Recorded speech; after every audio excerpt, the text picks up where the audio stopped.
Boa noite, uma alegria estar aqui mais uma vez, num domingo à noite, ou num domingo é a primeira vez, mas no primeiro semestre desse ano eu já estive aqui, na programação dos jovens, e agradeço desde já o convite.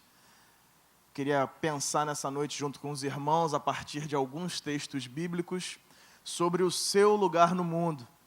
Essa é uma reflexão muito importante e fundamental para os nossos dias, e eu preciso te dizer que tem lugar nesse mundo para você muito mais do que esse lugar que você está ocupando nesse banco. Tem lugar nesse mundo para você muito mais do que aquele teu CEP com endereço, o local da tua residência e identifica onde você mora.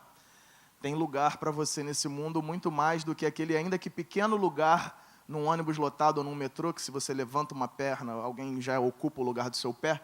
Tem um lugar no seu mundo muito mais do que isso. Muito mais do que os lugares que nós ocupamos na nossa vida cotidiana. Para falar de juventude ou sobre juventude, tem lugar nesse mundo para os nossos jovens, e como tem. Hoje, ainda pela manhã, eu estava refletindo acerca de um outro tema, mas citei alguns exemplos, e é pertinente citar aqui também. Eu conheço jovens que ocupam alguns lugares nesse mundo, dentre eles oficiais, militares, que são responsáveis, por exemplo, numa época como a nossa, das Olimpíadas, por toda a logística de segurança, e no caso do rapaz que eu conheço, lá dos fuzileiros navais. Um jovem de 30 e poucos anos que ocupa um lugar de destaque no mundo. Toda a logística de carros de combate e tudo mais dos fuzileiros navais está por conta lá do rapaz. Conheço outro da Polícia Rodoviária Federal, que dirige as operações do Estado. Conheço gente que trabalha na área bancária, faz financiamento de milhões de reais para empresas. São lugares de destaque no mundo. Esses lugares franqueados não só aos jovens, aos adultos, lugares importantes que a gente valoriza profissionalmente falando, mas isso não é o mais importante. A reflexão que eu quero trazer sobre o seu lugar no mundo não é um lugar que o mundo dê destaque por valores do mundo, mas sim a partir de alguns valores que a gente vai pensar juntos e refletir nessa noite. Para isso, eu quero te convidar a abrir um dos primeiros textos, que é o do profeta Jeremias. Jeremias, capítulo 42.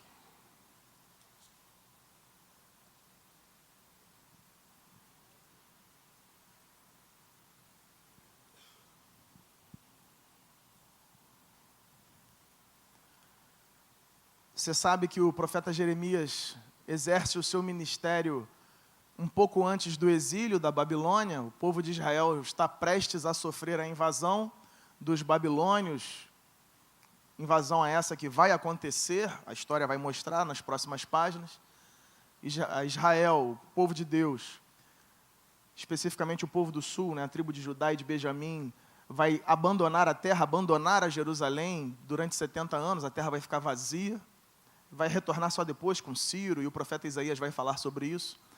Mas é importante a gente entender que, a partir da leitura desse texto, a gente começa a construir uma reflexão sobre qual de fato é o seu lugar no mundo, ou qual de fato era o lugar no mundo para Israel, que era Jerusalém naquela época. A primeira questão que surge é que normalmente questionamos se estamos no lugar certo e se realmente foi Deus que nos colocou naquela circunstância quando os problemas aparecem. Quando está tudo bem, a gente não questiona muito essas coisas. Será que foi Deus que me colocou aqui? Será que essa situação realmente foi Deus que propiciou? Mas está tudo bem, você não questiona. A partir dos problemas e a partir das dificuldades, a partir dos apertos, ou da nossa perspectiva terrena e mundana, quando não usamos os olhos da fé, começamos a questionar no primeiro sintoma de dificuldade, no primeiro sintoma de problema, se realmente aquilo vem de Deus, porque existe algum tipo de perseguição ou problemas e dificuldades. E não foi diferente com o povo de Israel aqui. Vamos ler o texto, Jeremias 42, a partir do verso 1. Então chegaram todos os príncipes dos exércitos, e Joanã, filho de Careá, e Jezanias, filho de Osaías, e todo o povo, desde o menor até o maior. Todo o povo chegou. E disse a Jeremias, o profeta: caia agora a nossa súplica diante de ti, e roga por nós ao Senhor teu Deus, por todo esse resto, porque de muitos restamos, uns poucos, como veem os teus olhos, para que o Senhor teu Deus nos ensine o caminho. Mais uma vez, para que o Senhor teu Deus nos ensine o caminho, por onde havemos de andar, e aquilo que havemos de fazer. E disse-lhes Jeremias o profeta: eu vos ouvi, eis que orarei ao Senhor vosso Deus, conforme as vossas palavras, e seja o que for que o Senhor vos responder, eu vou-lo declararei, não vos ocultarei nada. Então eles disseram a Jeremias: seja o Senhor entre nós testemunha da verdade e fidelidade, se não fizermos conforme toda a palavra com que te enviar a nós o Senhor teu Deus, seja ela boa ou seja má, a voz do Senhor nosso Deus, a quem te enviamos, obedeceremos, para que nos suceda bem, obedecendo a voz do Senhor nosso Deus. Só até aí. Como já estava recapitulando, nesse momento aconteceram várias deportações do povo. Jerusalém, ela é inicialmente sitiada, e o exército de Nabucodonosor começa a fazer deportações.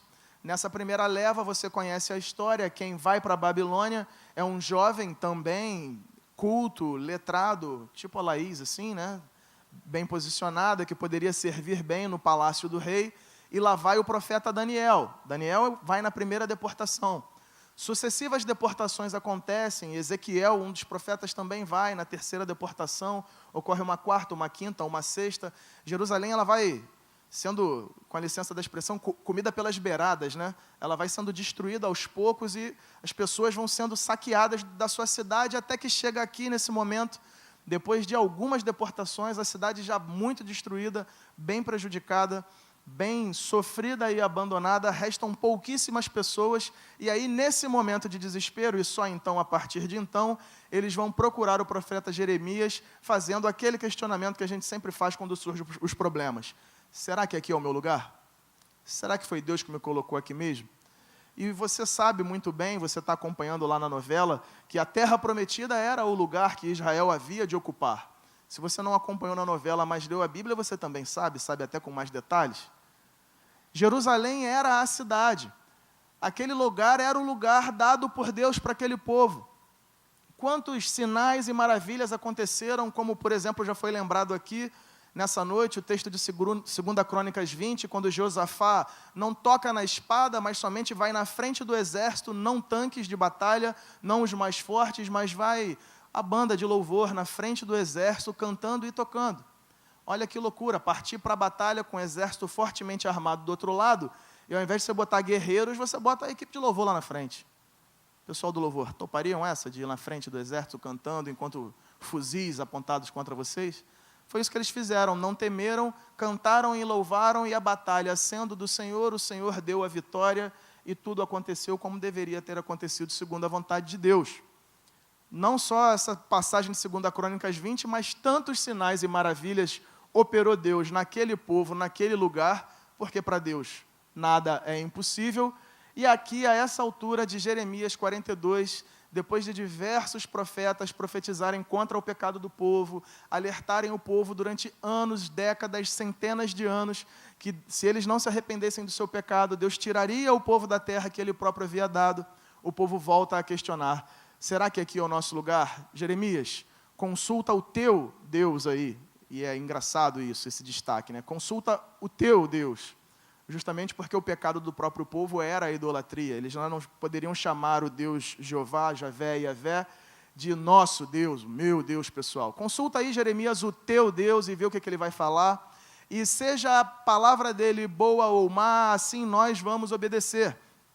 Independente do que Deus diga, nós vamos fazer. Independente do que, ou qual seja a vontade de Deus, se for para ficar, para onde Ele quer que nós tiramos a nossa casa daqui e estabelecemos em outro lugar, assim nós faremos. Esse foi o pleito do povo para o profeta Jeremias. E olha, irmãos, o que acontece no capítulo 43. 43:1. E sucedeu que, acabando Jeremias de anunciar a todo o povo todas as palavras do Senhor, Deus deles, com as quais o Senhor, Deus deles, o havia enviado, e que foram todas aquelas palavras, na perspectiva do profeta, o Deus continuava sendo deles. eles não se viam mais como filhos de Deus, né? Era o Deus do Jeremias, mas quando Jeremias fala, o Deus é do povo ainda. Deus ainda caminha junto com o povo ainda nesse momento. Verso 2. Então falou Azarias, filho de Osaías, e Joanã, filho de Careá, todos os homens soberbos, dizendo a Jeremias: tu dizes mentiras. O Senhor nosso Deus não te enviou a dizer: não entreis no Egito para lá peregrinardes. Foi Baruque que te incita contra nós, para nos entregar nas mãos dos caldeus, dos babilônicos, para eles nos matarem. Verso 4. Não obedeceu, pois, Joanã, filho de Careá, nem nenhum de todos os príncipes dos exércitos, nem o povo todo à voz do Senhor para ficarem na terra de Judá. Só até aí. Só para você entender. A palavra de Deus, através de Jeremias, para o povo da cidade de Jerusalém foi: vocês não vão fugir para o Egito, como vocês estão querendo, não vão buscar refúgio ou abrigo no Egito, e tampouco vão se render à Babilônia, vão se entregar e vão para a Babilônia. O seu lugar no mundo é Jerusalém, fiquem em Jerusalém. Só que quando eles ouvem essa palavra da parte do profeta, eles falam: não é bem assim, não é por aí. Não pode ser, não é possível, não vai ser, não é isso, não pode ser isso. Deus não falou isso, você está mentindo. Você leu no capítulo 42, né? Eles falaram: olha, o que vier nós estamos topando. O que Deus mandar nós estamos... Se for, no caso de Naamã, se for para dar 7 mergulhos no rio, nós vamos.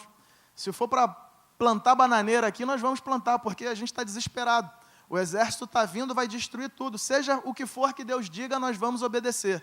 Só que tal qual Ele e tal qual nós somos, lá no nosso íntimo e no fundo do nosso ser, a gente tem uma coisa que é a nossa própria vontade, que normalmente, na maioria das vezes, em função da nossa carnalidade, conflita com a vontade de Deus.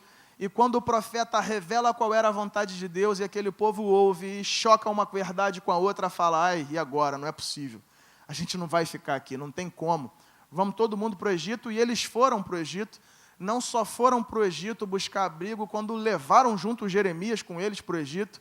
E não acontece nada diferente do que a palavra de Deus se cumprir, mais uma vez, pela fidelidade dele. E a Babilônia vem, acaba com toda Jerusalém, Jerusalém fica deserta e inabitada durante 70 anos. Onde é que eu quero chegar com essa história para você entender? E isso é só para contextualizar, é só para fazer a introdução.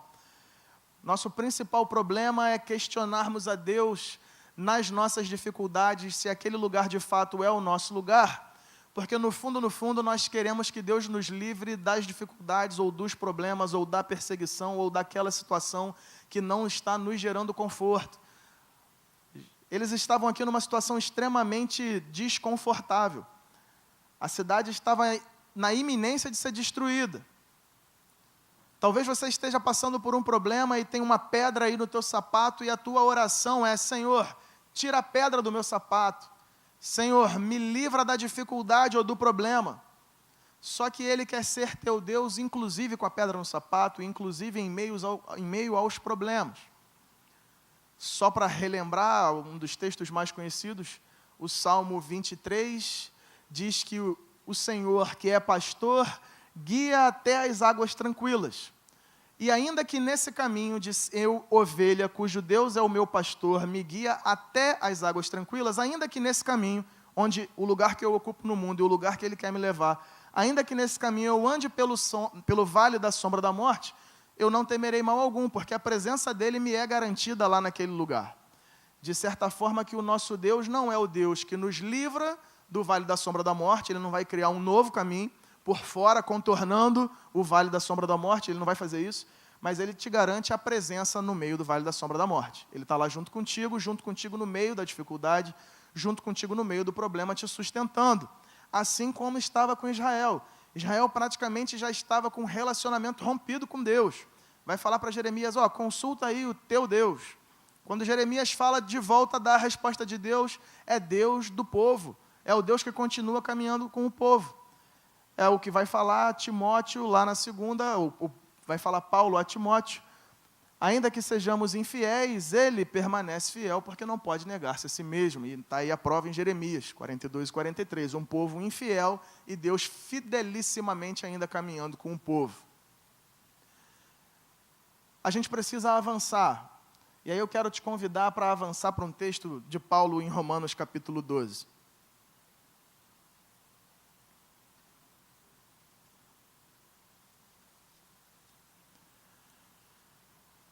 Nesse conflito entre o que é a minha vontade ou a vontade do meu coração, os meus desejos, os meus planos, sonhos e projetos, a minha zona de conforto, o lugar onde eu fico confortável, no conflito de todas essas coisas que existem, e a gente não pode negar que existe, do outro lado está uma coisa soberana que é chamada a vontade de Deus.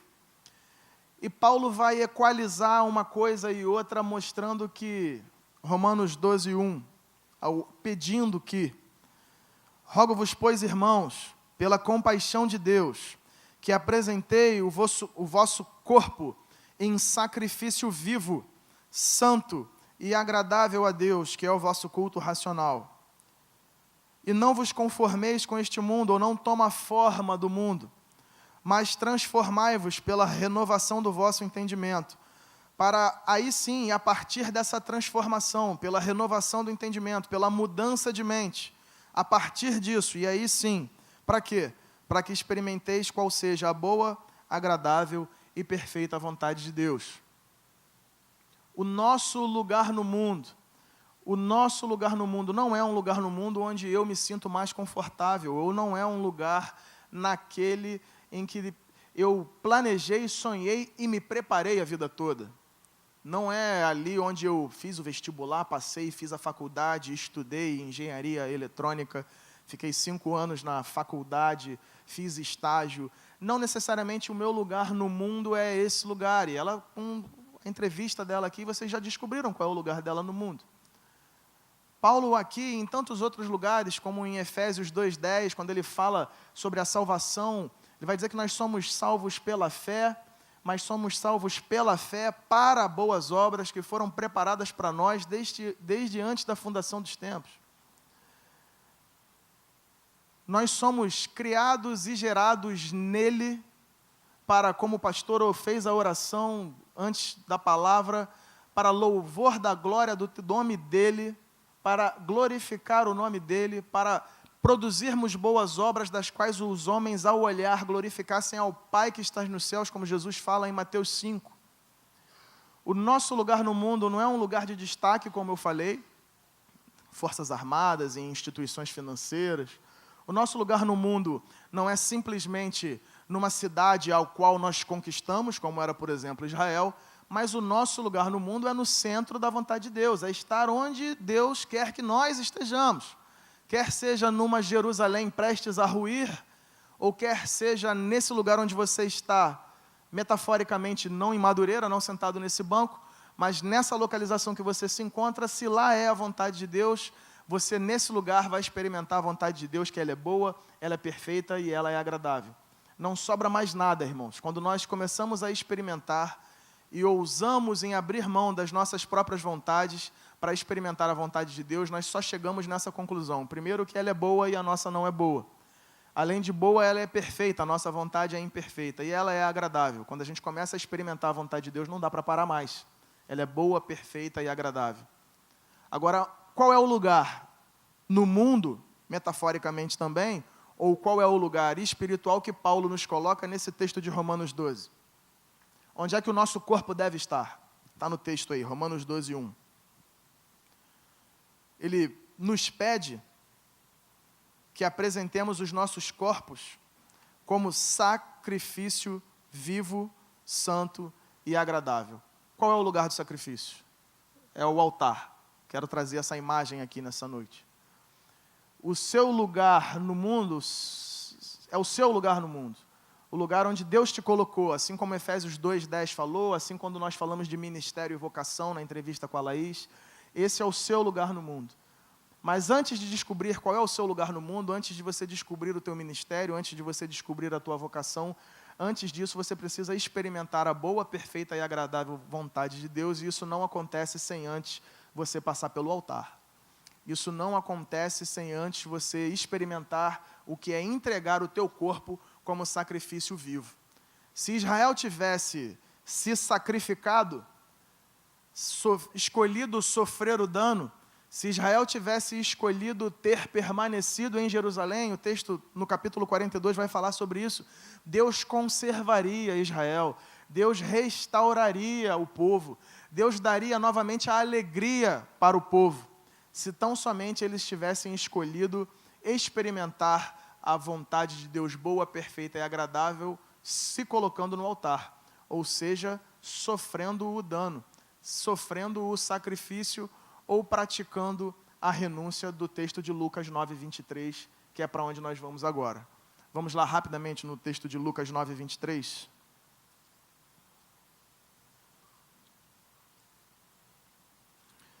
Quando a Juliana me mandou o tema,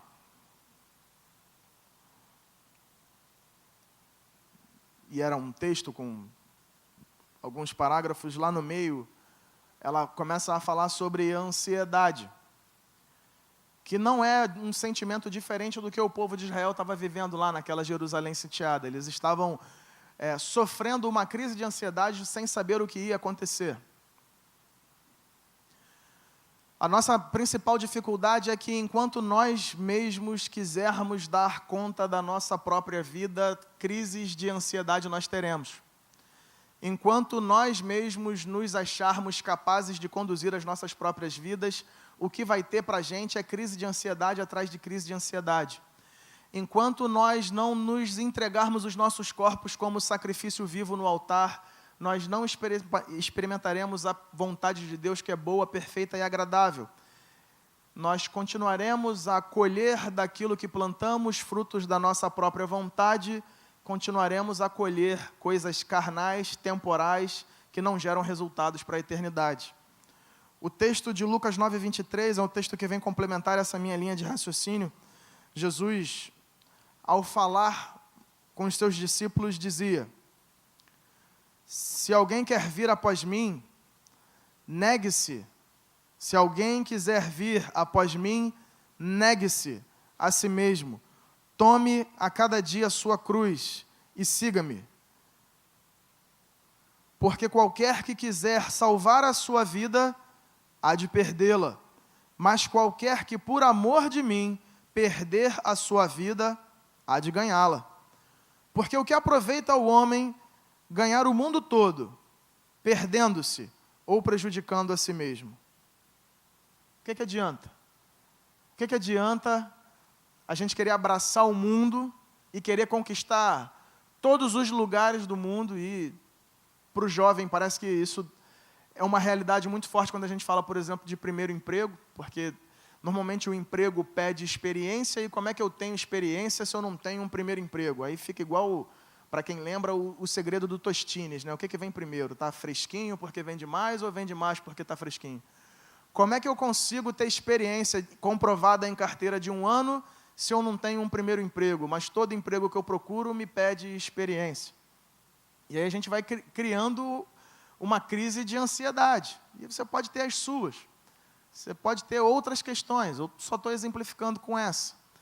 Mas o texto vai me mostrar, querido, que tal qual aquele povo pediu para Jeremias, tal qual Jesus fala com os discípulos, que aquele que quiser seguir a Jesus e quiser de fato descobrir qual é o seu lugar no mundo, precisa negar a si mesmo. Isso foi uma verdade forte demais para aquele povo em Jeremias 42 e 43. Eles queriam descobrir o lugar deles no mundo. Será que é aqui em Jerusalém? Será que é no Egito? Será que é na Babilônia? Onde é o nosso lugar no mundo?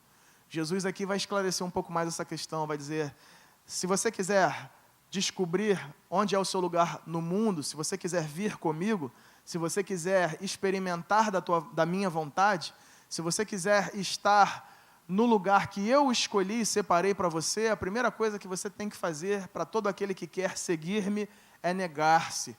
Para todo aquele que quer seguir-me é negar-se. Para todo aquele que quer seguir-me é negar-se. Essa talvez seja uma das mensagens mais profundas e verdadeiras do Evangelho, da maneira que nós não conseguimos viver todas as verdades espirituais dos textos bíblicos. Nós não conseguimos viver a profundidade espiritual do que tem que ser vivido.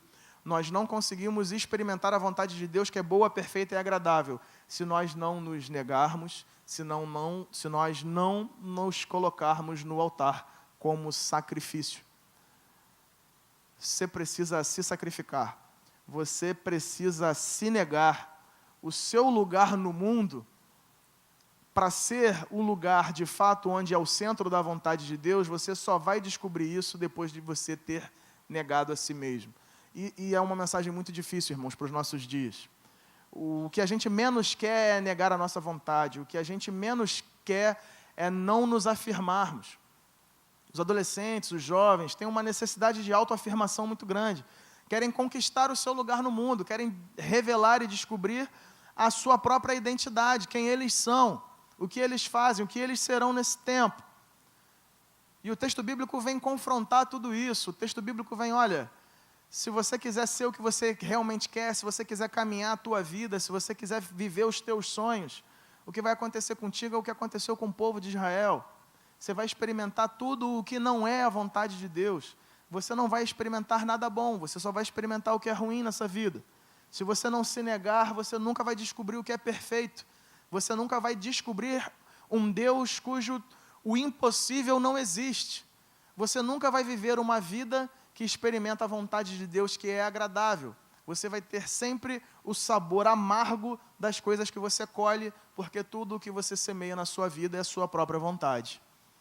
O seu lugar no mundo passa, em primeiro lugar, para chegar até o momento ou o local da vontade de Deus, é por negar-se. Aquele que quiser vir após mim, negue-se a si mesmo. Tome a sua cruz e só a partir de então siga-me. Antes de seguir, você precisa querer, negar e tomar a cruz. Vamos para o último texto, para a gente poder fechar um pouco essa questão. É o texto de Colossenses, capítulo 3.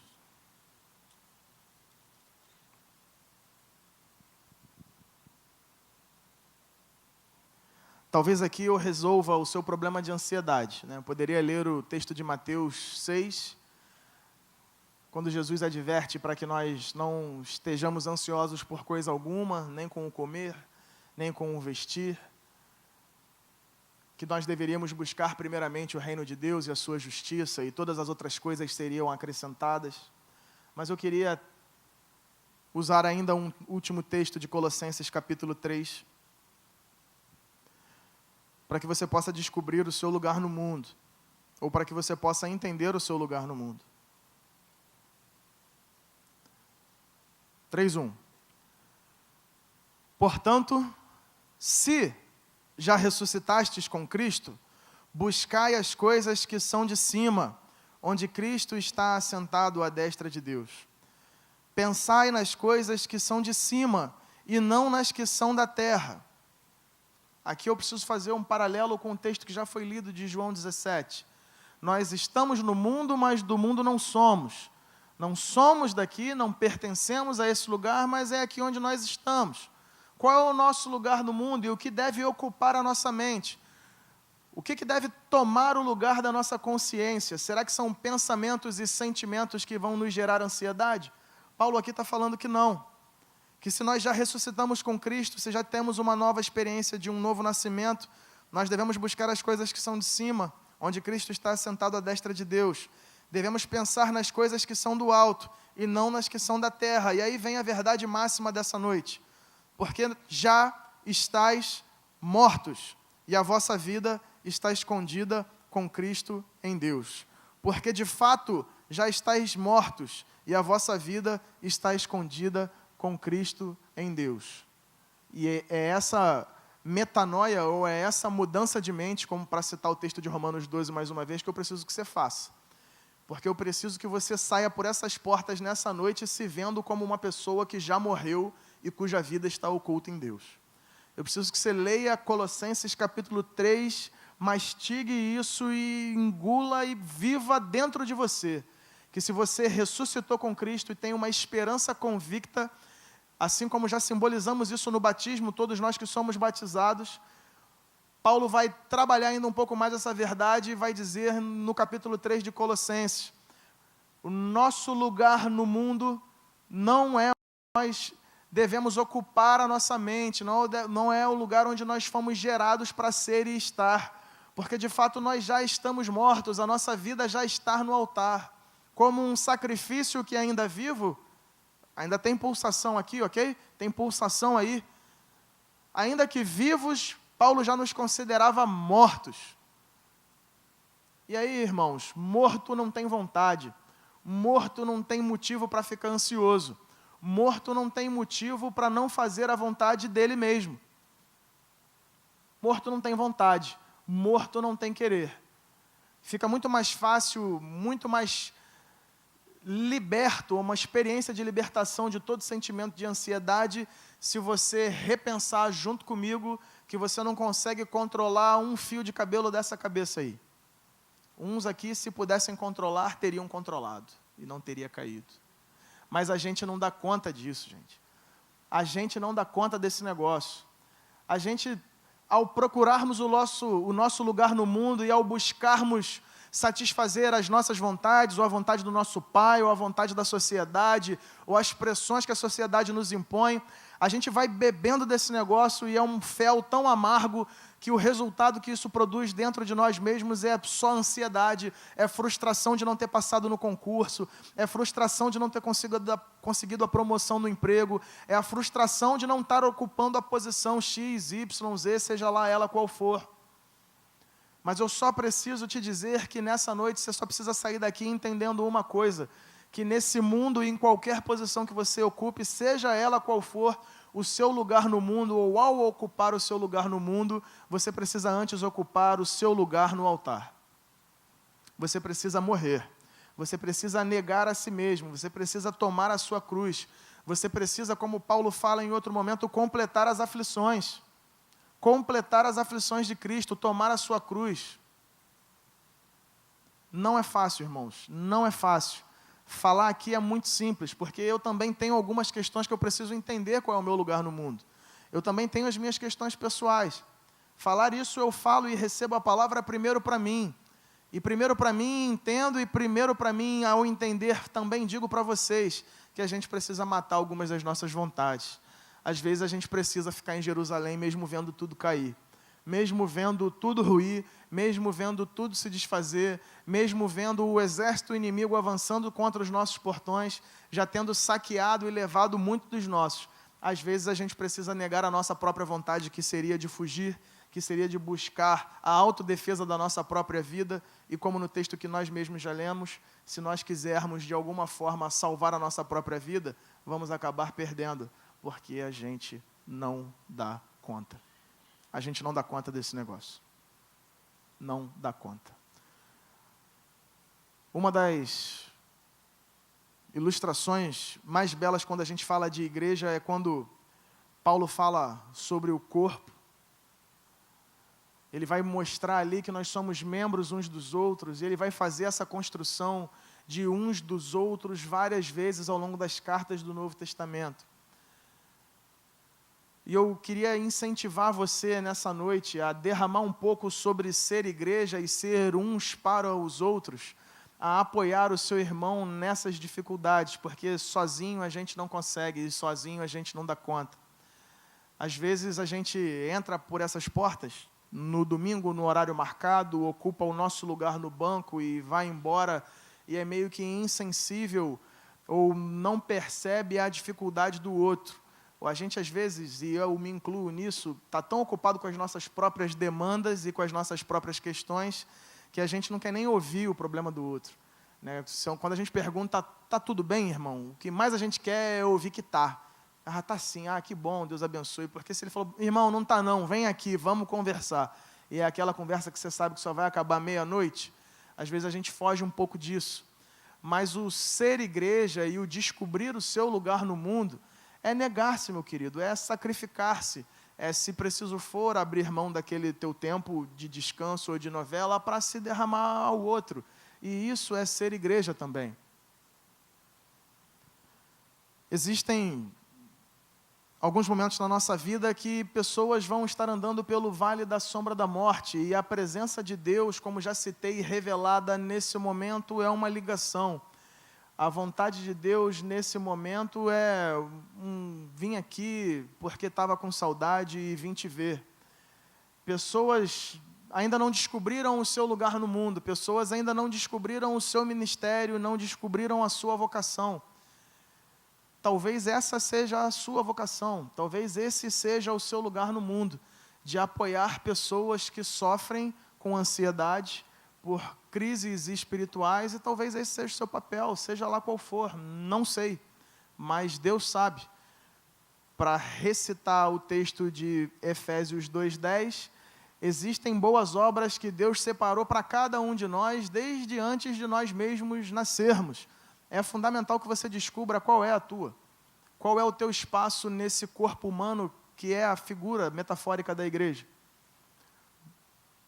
Não sou da área de medicina, mas pelo que estudei, sei que no corpo humano tem mais de 200 ossos. Só para falar de osso, no corpo humano são mais de 200 ossos no corpo humano. No corpo de Cristo, que é a igreja, tem muito mais do que 200 lugares para você ocupar. E às vezes, falando para jovens e falando para adultos, a gente está vivendo tanto atrás da nossa carreira, a gente está vivendo tanto atrás de melhores salários, a gente está vivendo tanto atrás de promoção no emprego, de uma casa melhor, de um carro melhor, de uma pós-graduação, de um mestrado, de um doutorado. A gente vai gastando tanto tempo com coisas que vão passar, meus irmãos, com coisas que vão ficar por aqui, juntando tesouros onde a traça come, a ferrugem corrói, o ladrão rouba. Aquele que quiser salvar a própria vida vai acabar perdendo. O texto continua dizendo que se envergonhar de mim diante dos homens, não pode esperar coisa muito diferente quando ele voltar. Está lá em Lucas 9, 24, 25, 26. Se nós, porém, contudo e entretanto, com a nossa própria boca confessarmos o que de fato somos, igreja do Senhor, que nós de fato somos não um bando de religiosos que se reúne para ouvir a mensagem, para cantar músicas no domingo à noite, mas que nós somos corpo de Cristo atuante, um corpo de Cristo que se movimenta, somos as mãos de Cristo que tocam o mundo, que somos os pés de Cristo andando pelo mundo, que somos o corpo de Cristo presente no mundo. E aí tudo vai ser diferente. Tudo vai ser diferente. O texto de João 17 que nós lemos, uma das passagens diz que para que o mundo creia que Jesus é o enviado de Deus, é necessário que aconteça um único elemento, que é a unidade da igreja. Jesus ora para que nós sejamos um, assim como Ele é um em Deus, que nós, a igreja, sejamos um nele, para que o mundo creia que Ele é o enviado de Deus. Por isso que eu estou falando sobre unidade da igreja aqui nessa noite. Por isso que eu estou falando sobre ser uns aos outros, ser corpo de Cristo e ser igreja.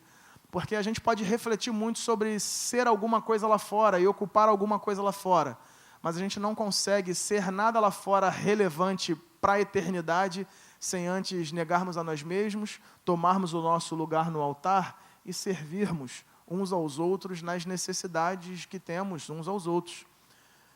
Os dons espirituais distribuídos à igreja, nenhum deles é para edificação própria, senão o dom de línguas, quando falado, é o que Paulo vai citar rapidamente, mas todos os demais dons e toda a diversidade de dons espirituais que existem são para a edificação do corpo de Cristo, são para a edificação da igreja. Você tem um dom para edificar essa pessoa que está aí sentada do teu lado. Você tem um dom e um ministério, um lugar para ser ocupado no centro da vontade de Deus, para servir a igreja, para edificar a igreja. Não é para edificação própria, não é para crescimento pessoal ou para um sucesso que o mundo avalia.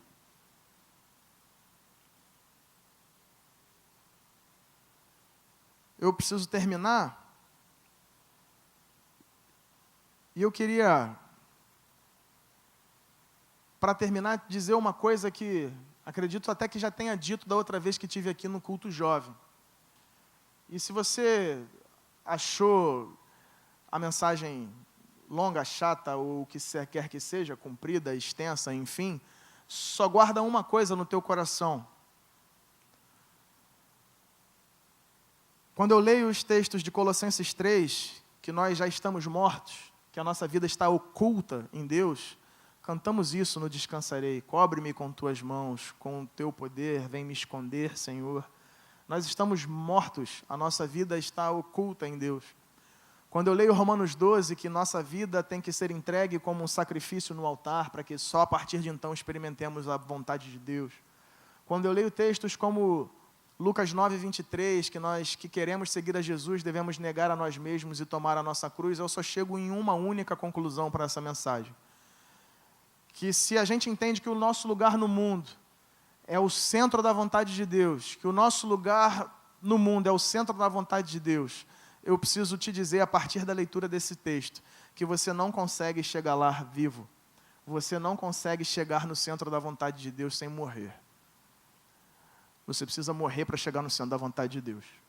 Você precisa matar a tua carnalidade, o teu ego, matar essa pessoa que você é no escuro do teu quarto. Você precisa que isso seja de fato pregado na cruz. Você precisa de fato morrer para experimentar essa vontade de Deus que é boa, perfeita e agradável. Você precisa negar-se.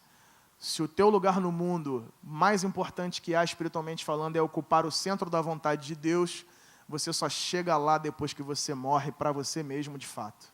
Você precisa morrer para você mesmo. Você precisa morrer para você mesmo. Você precisa morrer para você mesmo. Considerai-vos, pois, mortos para o pecado e vivos para Deus. É o que Paulo vai falar. A gente não só morre, mas a gente ressuscita e renasce com Ele. A gente está morto para nós mesmos, irmãos, mas estamos vivos para Deus. É uma vida nova, é uma novidade de vida. A mensagem não termina fúnebre, a mensagem termina celebrando a nova vida que nós temos em Jesus. Celebrando uma vida nova, uma vida alegre por experimentar a boa, perfeita e agradável vontade de Deus. Eu não quero terminar só falando da morte, mas eu não tenho como falar de uma nova vida sem falar da primeira etapa, que é morrer. Eu queria que você vivesse e experimentasse isso, como talvez você já tenha experimentado na tua conversão, no teu primeiro amor. Eu preciso reacender essa chama dentro do teu coração, que você está morto para o pecado, mas você está vivo para Deus. Amém? Vamos orar?